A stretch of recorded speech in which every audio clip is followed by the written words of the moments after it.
Is Jon Moxley joining Chris Jericho as part of that devious main event AEW faction, The Inner Circle? I'm Ollie Davis. This is Luke Owen. Welcome to the AEW review edition of WrestleTalk Live. Please press the thumbs up button, give us a subscribe, leave a comment down below with your thoughts on whether Mox will join Jericho's faction, so we can get to those on the on-demand version. And of course, get in your Super Chats, because Super Chats are back, baby. We've got a new way of doing it to get the best of both worlds. In Stranger Things, they would call it halfway happy. Lovely stuff. Compromise, where we're just going to do all the Super Chats we can do in the hour, like this. It's an hour-long show, this, and then any that we've got left over, we'll head over to WrestleTalk.com. You can all join us there, and we'll live stream us answering the rest immediately after. Indeed. It's like one fun gang. It's like we're in a pub, we're all enjoying the pub, but then the pub's like, last orders. And we're like, is there an after party run by Will Ospreay? It's like, it's around the corner. Yeah. Way, let's go play beer pong with Shane Taylor. It's a great night for all. And a great time on WrestleTalk.com for all. Yeah, a lovely time with the WrestleTalk.com boys. Oh, yeah. And also, speaking of that really specific reference of the time we parted with Will Ospreay and Shane Taylor, did I mention that we did that once? That was held, do you remember? Yes. At the Resistance Gallery. And it was a great night. In London, Remember in that the East poor End. lad getting chopped to death? In Bethnal Green, and Lucha Britannia, who run that venue. It's a great venue. It's like just under the railway arches. It's proper Cockney. Proper Cockney. Lucha Britannia have a show there tomorrow at 8 p.m, and you can get your tickets at luchabritannia.com. It's a fantastic promotion. I've gotten obscenely drunk there multiple times and yelled at wrestlers. It's wrestling. It's mainly Lucha Libre. Cara Noir's on the card. One of our favourite indie wrestlers at the moment. So good. And Callum Newman. WrestleTalk.com. WrestleTalk's scholarship winner, yeah, Callum Newman. He actually came up through Lucha Britannia. That's where he trained. He came up through there. So yeah, go over to luchabritannia.com to get your tickets now. Unfortunately, we won't be there. No. We'll be at the YouTube Christmas party. We're at YouTube's Christmas party tomorrow night. Thank you for reminding me, actually. I need to bring in my suit tomorrow. So let's talk about Jon Moxley. He opened the show, which was so cool. Yeah. I said this a couple of weeks ago when he came out at the end of the show to stare down Jericho. And I was like, when his music hit, I get this, like, a sense, like, and I get it when Kenny Omega makes an entrance as well. But I get the sense of just like, oh, I'm excited. I can't wait to see what he's going to do. Whether it's just going to be cutting a promo, Luke Sill, having a match, or just staring someone down. I'm excited to see what he's going to do. The difference between him and Kenny Omega, though, is that Mox's is arguably more exciting because he doesn't walk around in Tokyo on his Titantron like this. He's not walking sadly through Shibuya. It's not even sadly. It is expressionless. Nothing brings me down more than Omega's entrance video. But Moxley comes out here, and yeah, I've written down the exact same thing in my notes. The show just opens. I didn't get the intro. No. Sequence. There was no intro. They just opened straight with Mox. Cold open. Mox walks in through the crowd, and honestly, this crowd reaction. I was trying to think of a way to describe it in my notes. I've got rabid male crowd. It's a different kind of sound. It's that guttural sound. It's like, and people are going to go, oh, I don't like the sound of that. I think, but because it's like. It's the safest way to enjoy violence. Like, look, that we are, particularly men, are, I believe, sort of geared towards enjoying violence a bit more. And you can see that through just, like, general interests if you crudely split people by gender. Yeah. And it's that kind of thrill when your mate is about to get in a fight at school. And you know the excitement that spreads through the room. Dude, do you remember, like, this is what I did at university. Like, it was a thrill for me to get into fights and stuff because I was a knob. But, like, that was what I did. And me and my mates thought, like, well, this is brilliant. Let's just do this more often. It's why I watch the Rock movies. It's why I love action movies. It's why I love wrestling, really. And it's... But I also don't like that part of myself. Nope. Because I'm a self-hater. So this is like a really safe, good way to let that side of me out. And Moxley is the perfect avatar for it. Yeah. So if you just imagine the ultimate example of kid-friendly, yay, someone's going to beat someone up. John Cena, 2009, that sort of high-pitched kids and women, let's go Cena. Yeah.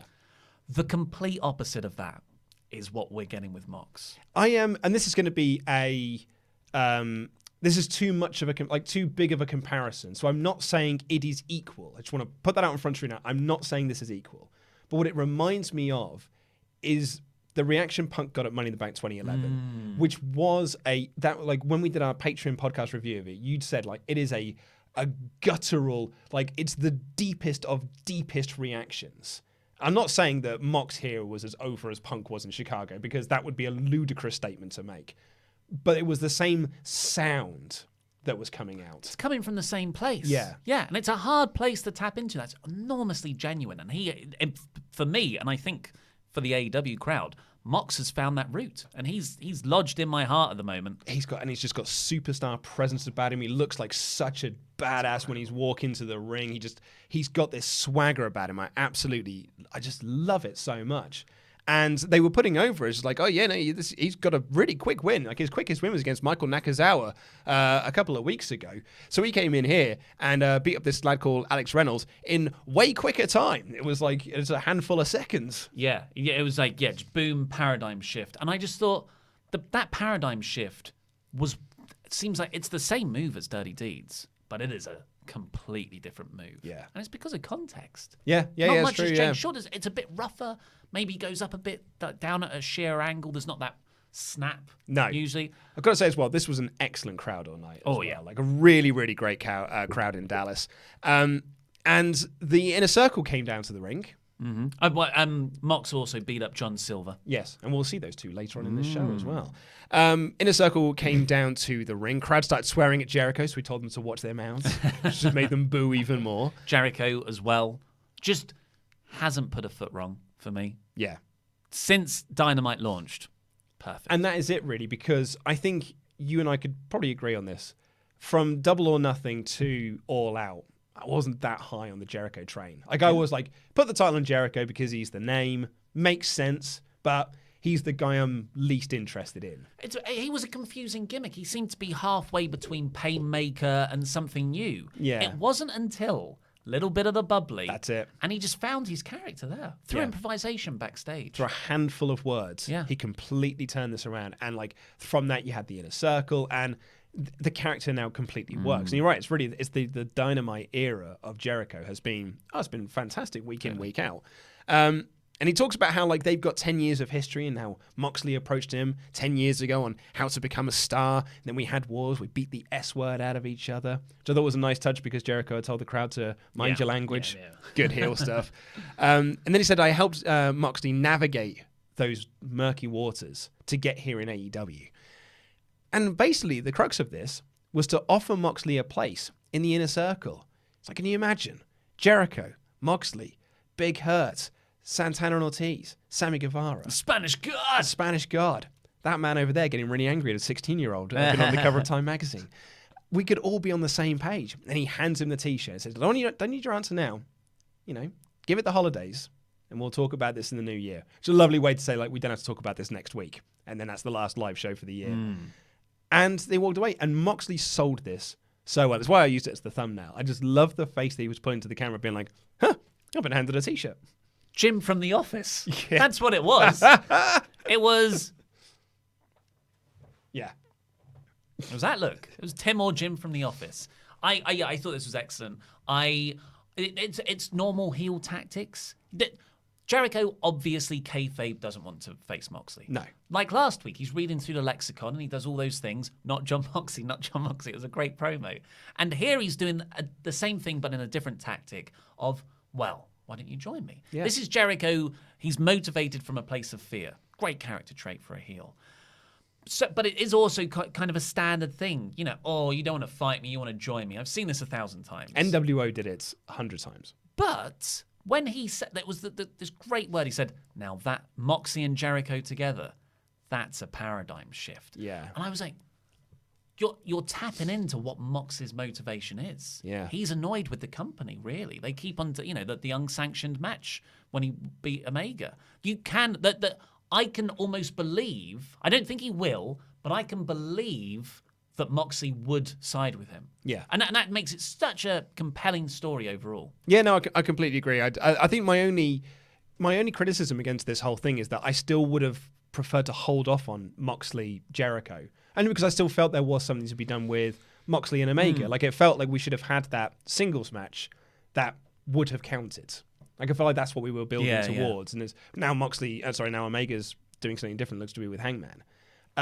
So that's my only critique I've got of this. But given that these are the cards that lay down in front of you, like, actually, this is really good. And I'm really excited to see that segment because you can really play it up and really ham the crowd up as well, of him teasing, putting on the T-shirt, taking off, revealing the T-shirt, ripping the T-shirt off, beating everyone up, paradigm shifts all around.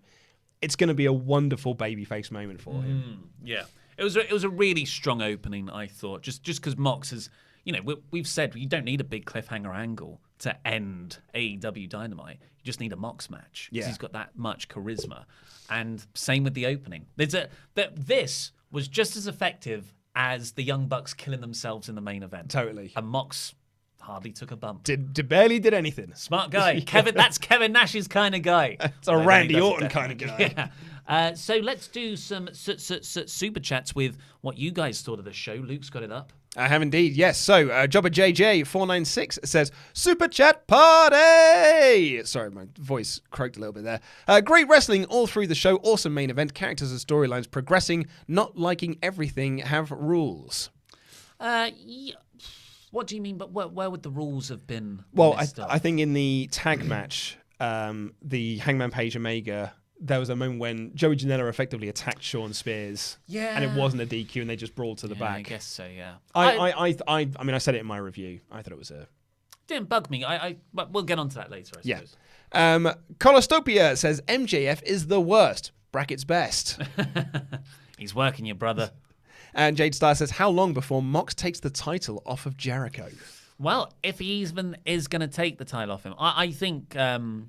So you said that you don't really want them to pull the trigger on Jericho Mox right now. I don't think they have to. I think you can. I think AEW is smart enough, and this is what I would always do if I was booking a promotion, is weave feuds in and out of each other. Mm-hmm. So maybe Mox is gonna face Jericho, but Omega attacks him, and you have a three-way, and then you sort of. Yeah. I don't know. There's ways around it. Yeah, I could if I was to put money on anything, which I'm not really a betting man, but I would have thought that it will be Kenny Omega to be the man to take the belt off of Jericho.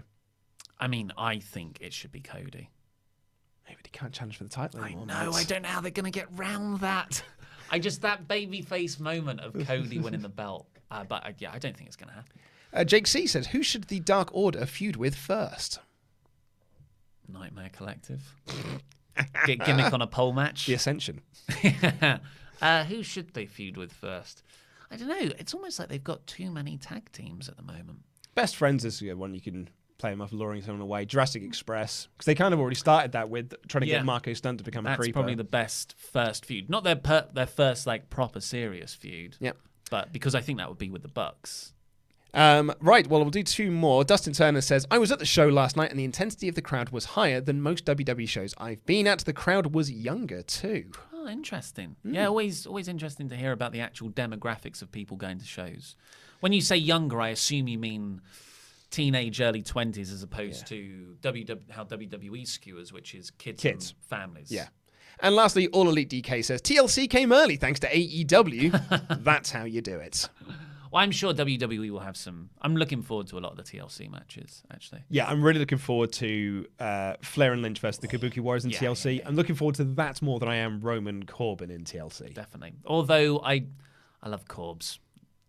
I just want to see... Now that Punk likes him, I feel like I'm really? allowed to. Okay, fair enough. Just remember to go to luchabritannia.com to get your tickets for tomorrow's show. It's got Cara Noir, it's got Callum Newman, some of the most exciting wrestlers in the UK at the moment. That's in Bethnal Green, in the East End of London. East End. But let's get on. We'll get to the rest of your super chats after we've done the full play-by-play review of the show. And if there's any left over, WrestleTalk.com, where we'll have our after party. So keep those coming in. Super chats are back. Cuts aren't back. Well, people loved them so much. If you want to hear Ollie's unfiltered thoughts on that, check out this week's podcast. I just don't think the concept of cutting between people is so bad. No. Because that's what everybody else does. I know, man. I know. Anyway, right, so we opened with the mock stuff, as we've already said. And then we got the tag match that was set up, 2 weeks ago now, I suppose. It was the Butcher and the Blades debut AEW match against Cody Rhodes and his tag partner, QT Marshall. Yes. So QT Marshall is a guy that was featured on AEW Dec a number of weeks ago. He's a backstage guy, but he was a wrestler, but then decided that... I think his story is that he got injured so badly he kind of transitioned into this. He's been seen and being the elite for all the lead up to all the AEW stuff. He had that lovely story, didn't he, when they first offered him the job. They did that on one of the Road 2 That's series. right, I believe it was him, or it could have been the referee. There was Brandon Cutler as well. They did it with maybe as well. I'm mixing them up. But anyway, the story is that AEW essentially have given him a chance. So he was just going to have one match on Dark. I think that was the story they were going to do. But then he was picked for this here. And I said this last week. In a kayfabe world, it makes sense that it's Cody versus QT Marshall. But it doesn't lead to the most enticing of matches. However, it totally worked for this match. And this was a very good match. I feel like I've been an island when it comes to the Butcher and the Blades. Because I loved the debut. I loved the promo last week. I loved the look of the group. And I was really excited to see what they do. And I loved this match. And I love the Butcher and the Blade. Am I still alone? Because I thought this was great. Aside from that one botch spot. Coming out of this, I was most into QT Marshall. I thought he was absolutely fantastic in this, and he did botch stuff, but it wasn't QT Marshall's fault that it was the botch. It was they had a moment sent on outside. Well, he whips Cody to do a dive onto the Butcher, but the Butcher hadn't stood up, so the Butcher was still down on the ground. So by the time Cody was doing the dive, he was already still down. He was just slightly out of position. So unfortunate. Yeah, so I really like Marshall coming out of this, and I wish that, and this is one of Dynamite's huge faults, that I think they look at everything, especially coming off the success of Being the Elite. Oh, people watch Being the Elite, and they watch Dynamite. Everyone watches everything. To me, that's a comic book mistake of, no, not everyone is reading the tie-ins. Yeah. You've got to tell your stories and the main stuff in your central title. Yep. And then you have supplementary material, not stuff that actually informs the stuff. So, like a 2-minute video package. Yep. Or maybe just a couple of spots if you've booked this in advance over the last 3 weeks with QT Marshall. Yeah. And that makes this match really, really good, as opposed to me getting into it a third of the way in when Marshall gets some form of hot tag. And the same thing applies to the Butcher and the Blade. When they were in there, I really enjoyed them wrestling, particularly the Butcher. He's just got this awesome look about him. I love it when he just gets in the ring and just lunges his way around the ring. It was wonderful. And Excalibur put them over better than anything. He said the Blade is, he's the brains, he's the tactics. He's the Blade. Yeah. And the Butcher is the brawler, he's the muscle. And then the Butcher tags in for the first time. I'm like, oh crap, yeah, he is. It was really well done. But that's what happened with the Dark Order. Like, I only got into the Dark Order after 3 matches and me going, man, Stu Grayson is really, really good. I don't know why they're doing it this awkward way round when they should have introduced them via video packages, give them something, just like they're doing with the Dark Order now. That's what we said about the Dark Order. They did it out of order, ironically so, which is that they debuted them, had them kind of like push them to the moon, then realized it wasn't getting over, so stopped that push, and then started the build for them to what would have been that push first time round. It's madly out of order. And you could say the exact same thing with this. But we'd said it 2 weeks ago when they debuted. Crowd didn't know who they were. Crapped all over it. I liked the presentation of it, but the execution wasn't great because there was no build to it. It's the same with the QT Marshall. I think you calling it a comic book thing is really quite apt. But to brought it back to a positive, though. I thought the match was great. Yeah. I thought this crowd were so into Cody Rhodes. Nice. He's everyone's brother. And when he made his entrance, the crowd went ballistic. And when they built so beautifully to his hot tag. That was masterful. It was so good. I wrote down the exact same thing because it was, you know, hope spots in wrestling where it's in a tag match and the beat down babyface keeps going for the hot tag, but you get a hope spot. And it's very formulaic in other companies. But here, this was like an NXT match, you know, like those classic, or Undisputed Era versus Mustache Mountain last year. The whole match was based around hope spots. They never made the hot tag. It was just mind-blowing what they did.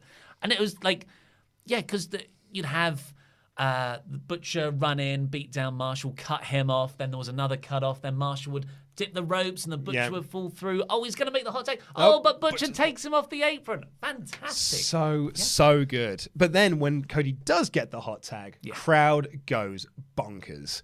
Absolutely amazing. He just brilliantly runs wild, including a double springboard cutter, which looked fantastic. And it was just big spot after big spot. QT Marshall did a double handspring splash, which looked really, really fun. I just thought this was great. Yeah, and it had a nice finish as well. Ali raked Cody's eyes, and Cody, I don't know if they didn't play it up on commentary, but in my head, she might have hit for the scar as well. And Cody's just rolling around trying to get back into the match. And he does for a little bit. But you can tell he's really selling. Oh, actually, I can't see. I thought it was very effectively done. And that played into the finish where QT's isolated. Horrible in a good way looking finisher. This Butcher suplex into the Blade's double knees on the back. For the win for the Butcher, the Blade, and the Bunny. And because the story that Cody started last week was that all my friends are busy. Young Bucks are dealing with Santana and Ortiz. Dustin's busy with Jake Hager in the Inner Circle. I've got no allies. Brandy is awkwardly a heel. She's doing stuff. I've got no one to have my back, which is why he was teaming with QT Marshall here. And then Darby Allin comes down to the ring. Massive pop for Darby Allin as well. And he shakes the hand of Cody Rhodes and helps him up. What a wonderful moment. It steps up. I've got your back. We can take on the Butcher and the Blade together. Love that. Loved it. And it's like, see you later, QT. Good try, mate. Good try, mate. Got to get that out for you. Now. I thought the Butcher and the Blade looked really good through the in-ring wrestling here. I'm excited to see them. But I can't... It is awkward, the placement they've been given, because they just feel like the mini-boss before the main boss of MJF.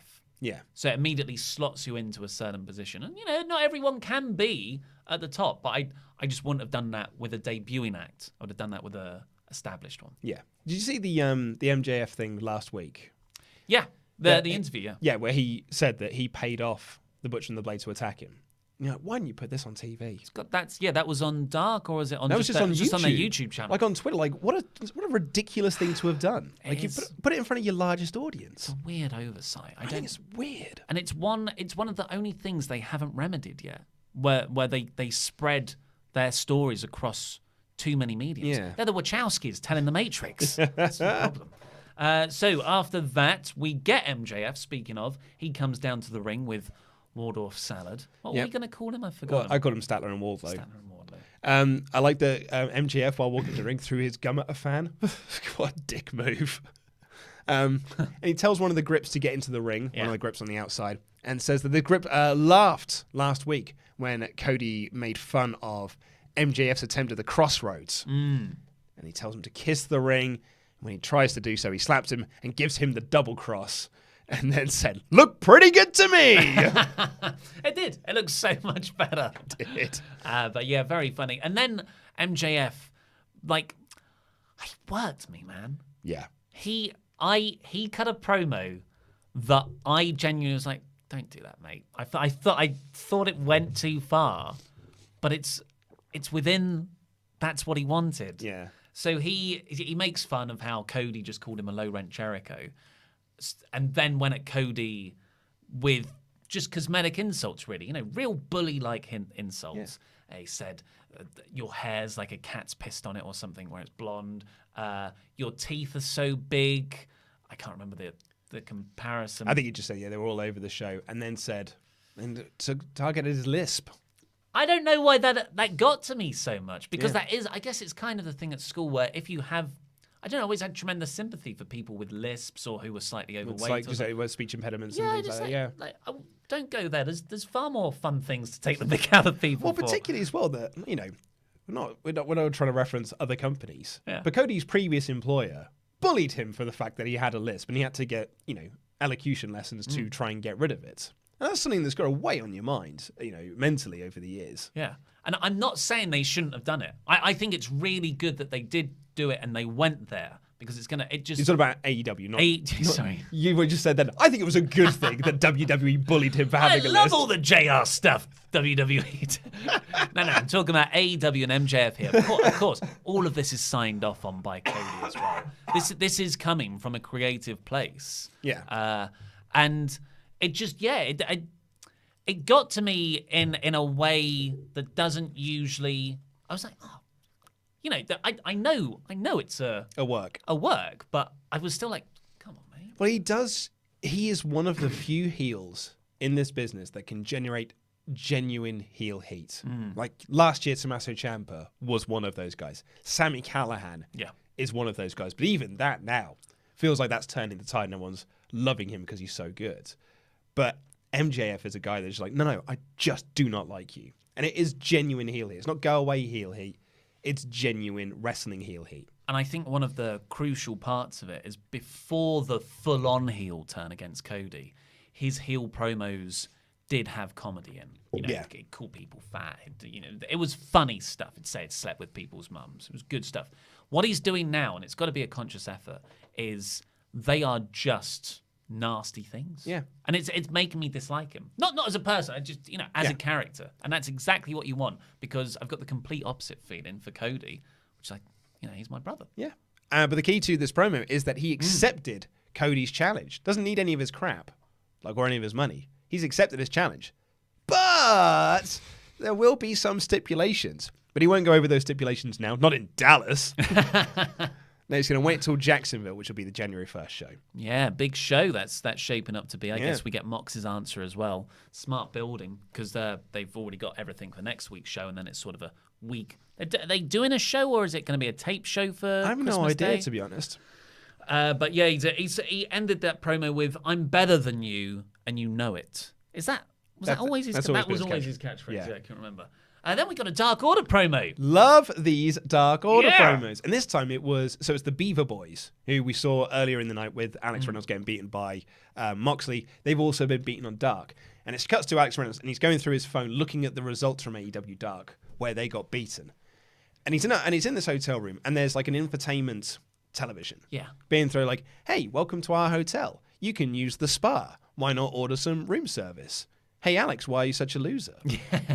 And then Alex is like, huh? He's like, yeah, no, Alex, I'm talking to you. And he talks about like, hey, you don't have to be a loser. Just come join the Dark Order. And then it goes like really creepy and stuff. And he's like, and then order some pizza. It was a really, really, really well cut together. Creepy as well. And then his tag partner walks in and says, who are you talking to? And he's like, I don't know. I loved it. Thought it was really, really cool. So we've had these really inventive Dark Order promos for about 3-4 weeks now. And they've had members of the public, actors, but non-wrestlers. And this was the first time we've got a wrestler act, which says to me they're actually getting wrestler minions. Yeah. It's just a shame that Brandy's doing the exact same gimmick. Well, maybe that's what happened. Brandy was in a sort of a hotel room or penthouse apartment later on. Maybe she's going to flip on the telly, and the Dark Order will recruit her. A recruitment off. Then we got... Because, there can't possibly be storyline progression or the power rankings actually meaning anything in AEW's women's division. Yeah. They still haven't figured it out, folks, but we do have Big Swole. So Big Swole was signed last week? Yeah. They announced it this week. Yeah, totally. And she took on, get this, Emi Sakura. No, Emi Sakura. Oh, what? Emi Sakura. Yeah. I was practicing before we came in here, And I think just before my brain said it, was like, no, not that one, this one. Yeah. Emi Sakura. You were close, man. You were close. I was wrong. I was trying to be nice. Cheers. Yeah, they show Hikaru Shida in the crowd and say that she is ranked number 1, but barely. And I thought, okay, well, that's interesting then. I mean, do we want to talk about the match they announced next week? Yes, let's do that first. So they announced a match for next week, which is Britt Baker versus Chris Statlander in a number 1 contenders match. And they are the 4th and 5th ranked people in the power rankings. How are they in number 1 contendership matches then, if Hikaru Shida is ranked number 1? I don't know, Luke. It's this isn't hard It's not. to get They right. do it right everywhere else. I know. I don't know what's going on here. Like, the main event of this show was the Bucks versus Santana and Ortiz, who were ranked number 1 and number 2, and they said, well, this is a number 1 contenders match. That makes sense. And the Jungle Boy and Scorpio Sky stuff has been gotten round that they're not the number 1 contenders. Yeah. I don't Jungle know. Boy's not even a title match. Yeah, good point. I just don't know why they're weirdly dropping the ball Struggling with it. on the women's It's division. really, really weird. And I've also, I thought Big Swole looked, great. This was a match that was designed to get her over. I really like her. She was in the Battle Royal earlier this year. Yeah. And she's got so much charisma. She's still a raw talent, but out of all the raw talents they've signed recently, she's by far my favourite. She's the wife of Cedric Alexander. I believe. Oh, Yeah. cool. Here's my issue with this, though. Emi Sakura is a legend in women's wrestling in Japan. They said here in 2009 she was ranked the best women's wrestler in the world. Yeah. Great accolades. Problem is, because she hasn't had a US contingency, she isn't over that veteran status. So when Big Swole beats her here, it doesn't feel like the big, oh my God, she beat the legendary Emi Sakura. So it doesn't really quite work. And it's unfortunate. Actually, I was talking to a friend of mine recently about Emi Sakura, and they were talking about how her queen shtick, sorry if I've been a bit phlegmy in the, I might need to stop talking for a second so I can try and compose myself.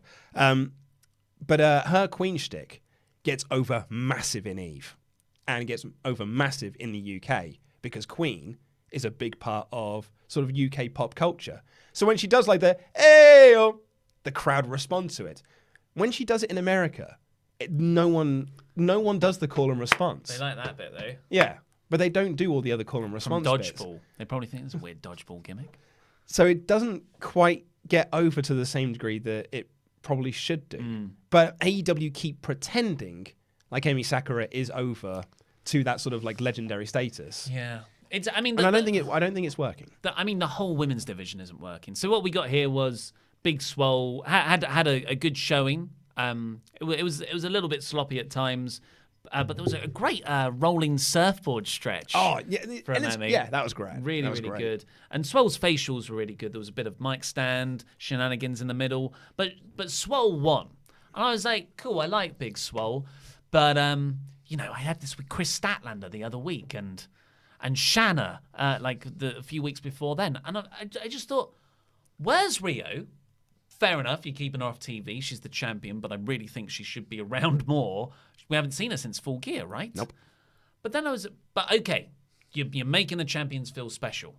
Where's Jamie Hayter? Where's Bea Priestley? Where's Britt Baker? Nyla Rose has been written out. Like, all of the people you spent your pay-per-view era building, you're just not using. Yeah. And you're instead bringing in new signees to the women's division every week and having them beat Emi Sakura. Yep, got that time. And I'm like, but what is the division? To what end? You can only do this once every couple of months, really. There's only so many, plucky, upstart new signees I can really absorb. And it then doesn't help the fact, as we said earlier, that you establish in this match that Hikaru Shida is ranked number 1, and then announce later in the show that Britt Baker and Chris Statlander are having a number 1 contendership match. So yeah, it's all over the place. It's good wrestling, kind of, but It's meaningless. yeah. After this, we got PAC having an interview backstage. Oh, I love PAC. Yeah, he's really good. He wants his rubber match with Omega. Pit. Very good. It's like he was in the room. Now, what was interesting there, he said, if you don't give it to me, my rubber, I won't be accountable for what I do next. So I'm like, cool. Yeah. I don't want Kenny to give you the match. I want to see PAC flipping out at people. Yeah, Yeah. totally. Excited for Particularly because Omega, based on this next match, has also got some other stuff on his plate. Yeah, it was Kip Sabian and Shawn Spears. We got an inset promo from Tully Blanchard during this, who was so clunkily not out there for reasons. It was we'll get to it. Awkward booking. But Tully says, look, Shawn's trying out Kip as a potential tag team partner here. Yeah. I thought, do we need another tag team? Well, Tully seems to think so. Shawn's singles career is hardly flourishing at the moment. So Tully, as a manager, has been like, hey, well, I'm a tag team guy.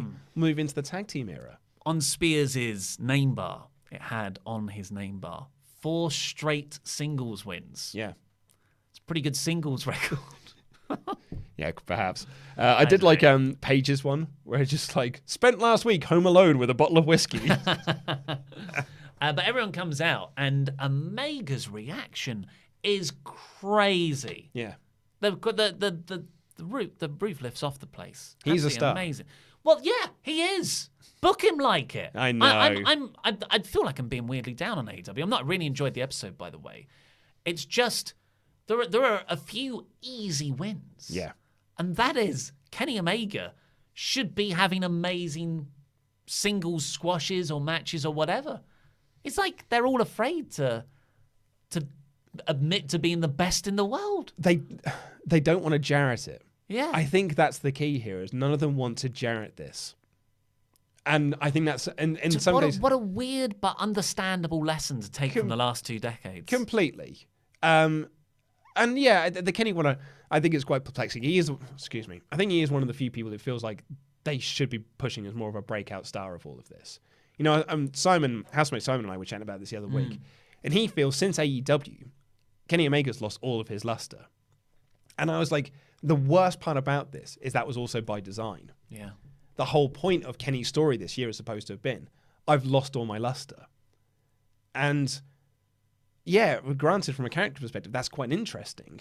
But from a wrestling perspective, it just means you're no longer the best wrestler in the world. And I don't know if I'm as into you as I was this time last year. Yeah. And to what end was it? It's a classic case of the artiste wanting to tell a story they think is really, really good and fitting of their character, and they're not wrong. It's a good story. But is it the most effective story to tell right now? In your first year of AEW as well. It would be a much better story, yeah. In a year and a half, 2 years' time, There it is. when you've established that character Yeah. as the best in the world and beating everyone and being amazing and being the biggest star in the company. Yeah. But, on to the positives. This was a cracking tag team match with 4 excellent professional wrestlers doing excellent professional wrestling. Lots of fun heel shenanigans with them distracting the referee, so Penelope Ford can get in there and do the Zelina Vega Hurricane Rana off the apron and doing a couple of handspring elbows. She's Fun awesome. stuff. She is great. Fun stuff. I really like the pairing of her and Kip. Kip is also so good at being that kind of heel. Very similar to Sammy, actually. Yeah. But there was a bit when he got caught in between dual chops from Omega and I've written it, Page. chop pinball. Yeah. Then, unfortunately, it became a bit overbooked. Yeah. Tully wasn't out there, and I felt his absence was awkwardly noticeable. Yeah. And I thought, well, maybe they're doing that because Ford's out there, and she's interfering a lot in the match. Maybe it'd just be too quick. Overkill. Yeah. But then the lights cut out near the end.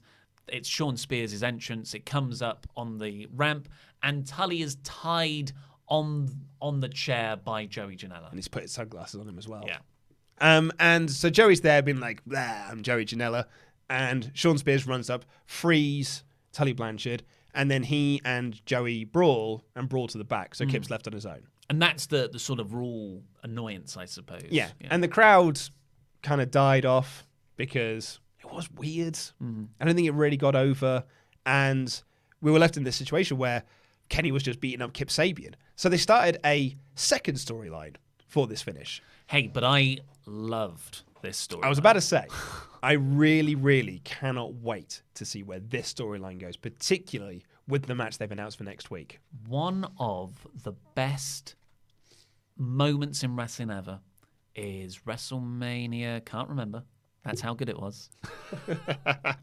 Where Hulk Hogan has Miss Elizabeth on his shoulders and Randy Savage, for a second, just looks at him like, you what, mate? Yeah. And that pays off a year later. And that jealousy consumes Macho Man. And there was a moment in this match, at the end actually, when Omega is there. He had the match won, hits the Snapdragon. I think it was a V-trigger as well. Hit a V-trigger against the ropes, was almost setting up to do the One Wing Angel. Blind tag from Hangman Page. He jumps in and does the buckshot to get the win. And Kenny Omega's selling of this was so, so good. That's it. It was like, and I'm not saying Omega's going to turn heel. It's just like that. You what, mate?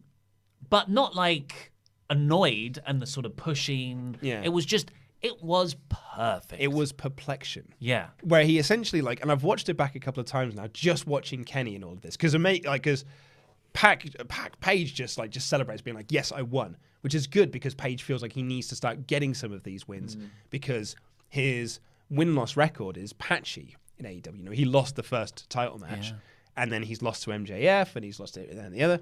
So he needs some of these wins. So to him, this is a big deal. And watching Kenny, and he just looks at him and he's just like, I mean, yeah, I guess it worked.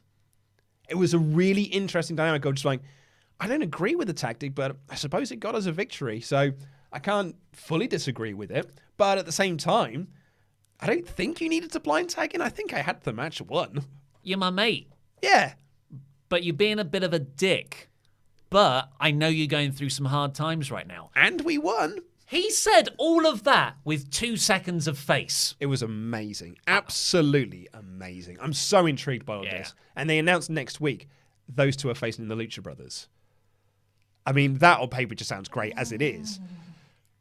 It's going to be some slappy moves. I'm just so interested to see what this dynamic is between Omega and Page is going to be next week. Because Page has left the Elite. You know, he's going out on his own. It's so interesting. I'm really, really into this. From those highs of storytelling might crash down to consistently the worst thing in AEW, unfortunately. I hate ragging on her because I really like her. Love Brandy. But this isn't good.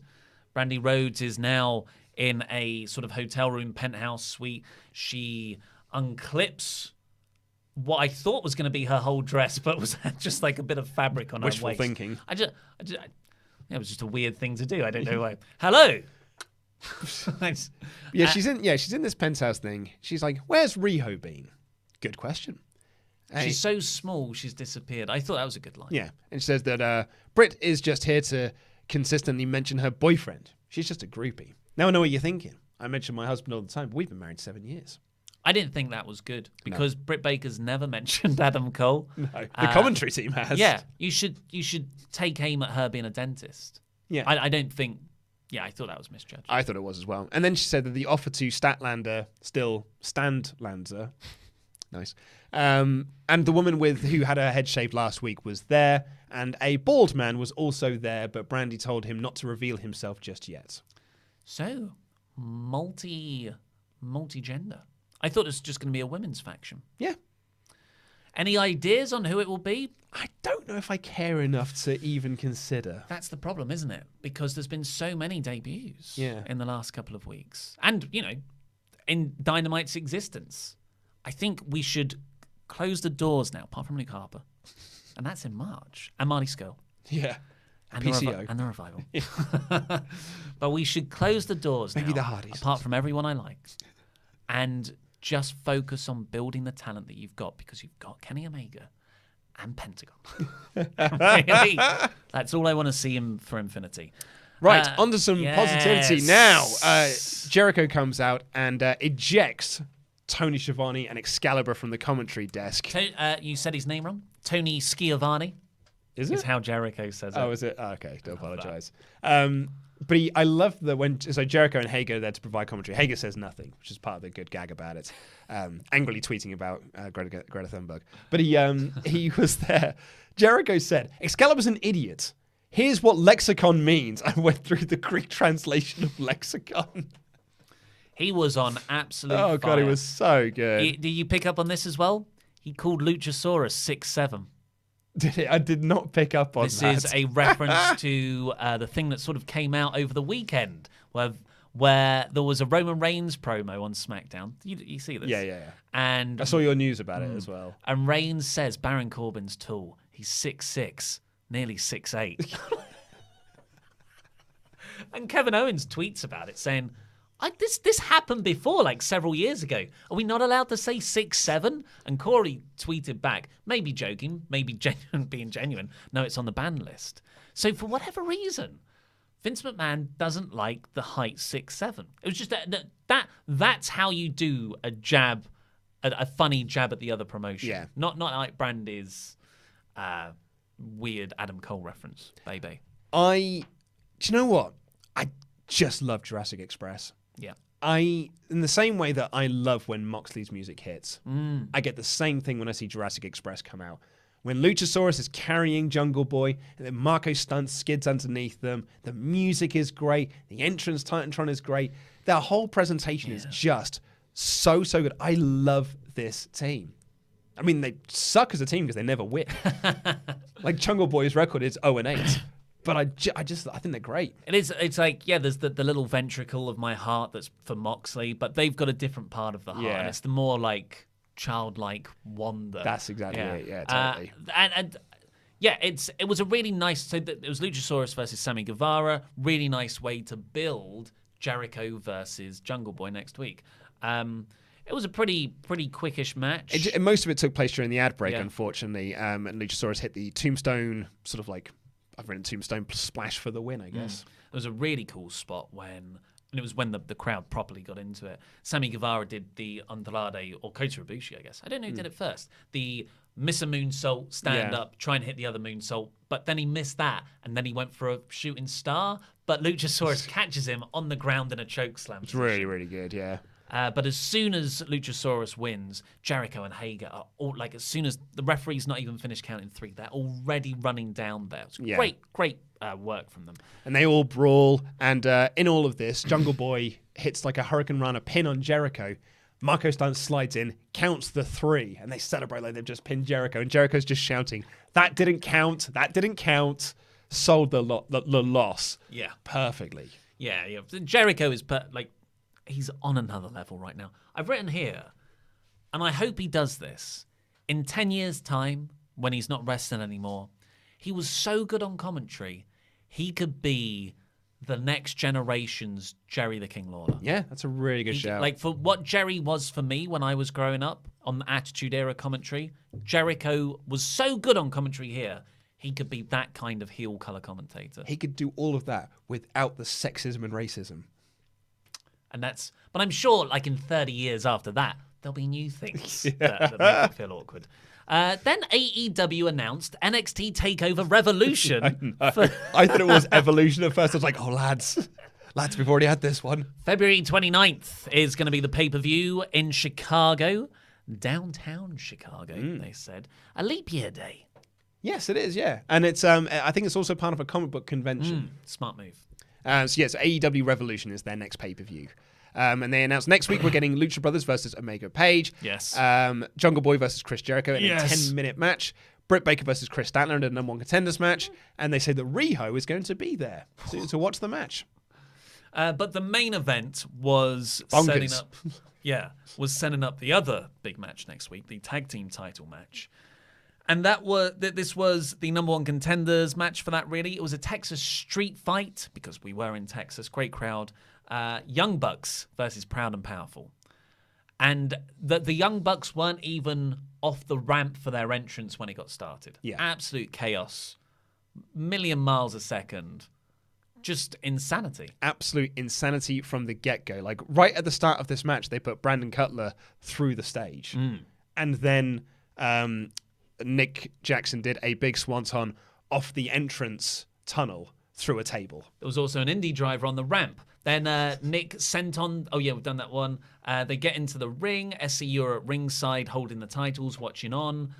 Santana starts getting the trash cans in. They put it on Nick. They start hitting Nick with kendo sticks. And then Matt jumps in, wearing a Dallas Cowboys American football helmet. which got a massive pop Really anyway funny. because it's local sports team heat, and Proud and Powerful trying to punch it, and it hurt their hand.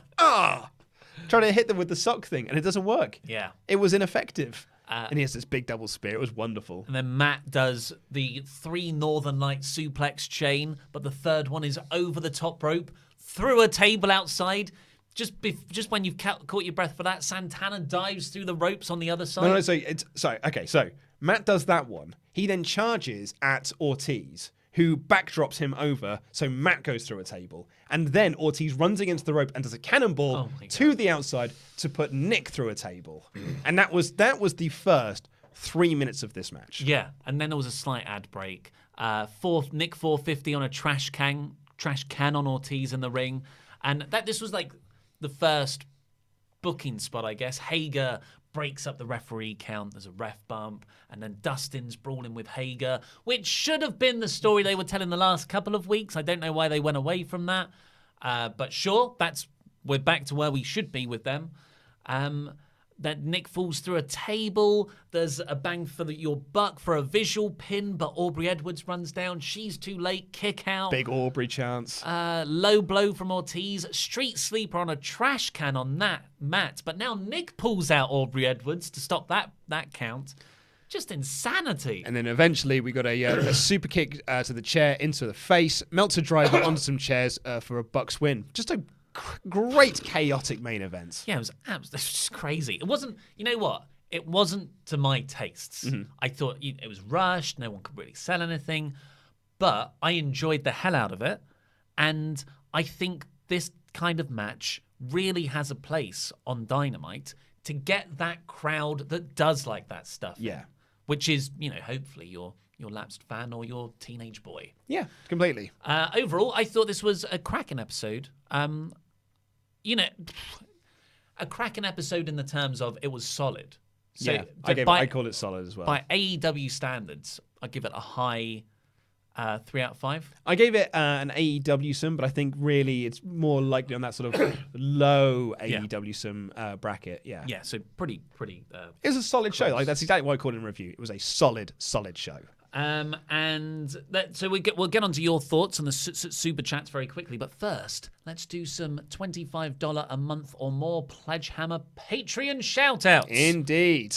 So go over to Patreon and become a Pledge Hammer there to get loads of exclusive stuff. Loads of fun goodies. It's the ultimate fan experience. Thank you, Hallamania, Patrick Hall. Yes. Yeah. Former star athlete, now head coach, Lendell Brenson. Whoa. Harder than its bite. Sean Barksdale. Ask his future husband and EOF one-man wrecking crew, Skin Tray. Yeah, sure. Cool. You'll never get this name right, you idiots. Matthew Jimjewski. Oh, that's good, man. That's good. Brett, the Hitman, Matthew Williams. Whoa, yes. Infinite Crisis. Chris Jenkins. Master of the Hammers. Hammerman. Dive, Dylan Cachetta. Thank you very much, Dylan. They drew first blood, not me. Grace Rambo. Thank you, Grace. You sold out, Jay Sellers. Yeah. Jonathan, the Headmaster Headman. Lovely. Woo. And lastly for this round, Nate dropped surname. Thank you, Nate. Thank you, everyone, ever so much. And thank you to all these wonderful people who've joined in the Super Chat Party. So let's get over to those. So we're going to do this for the next 6 minutes, I think. Until the hour is over. And then if we still got more to do, we will take it over to WrestleTalk.com for the after party. We haven't done that yet. No. So we're curious to see if it first happens. Yep. And 2, if it works. Absolutely. So Zach Icon Lindner says Omega isn't as good as Cody at putting over his OP. Opponents, I mean. Opponents, yeah, okay. Huh. Yeah, I would agree with that. But that's because Cody's just been incredibly generous. Yeah. I mean, that Sammy Guevara match on the first episode of Dynamite.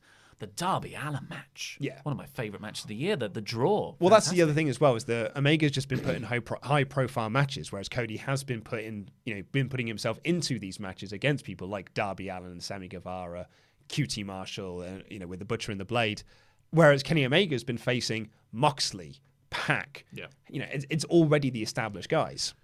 Yeah, good point. Mike Montiel who apparently might have been at the event in person, says, "You can hear my daughter yell, 'Let's see what you got, princess,' during Dark." So that's the post show. That was So you look out for that on next Tuesday's broadcast on YouTube. Also, someone tried to steal Justin's mic. Thankfully, they returned it. Justin Roberts, the ring announcer. Don't be stealing his microphone. He needs that. Otherwise, how's he going to go, yeah. Oh, I forgot to do it in my reviews today.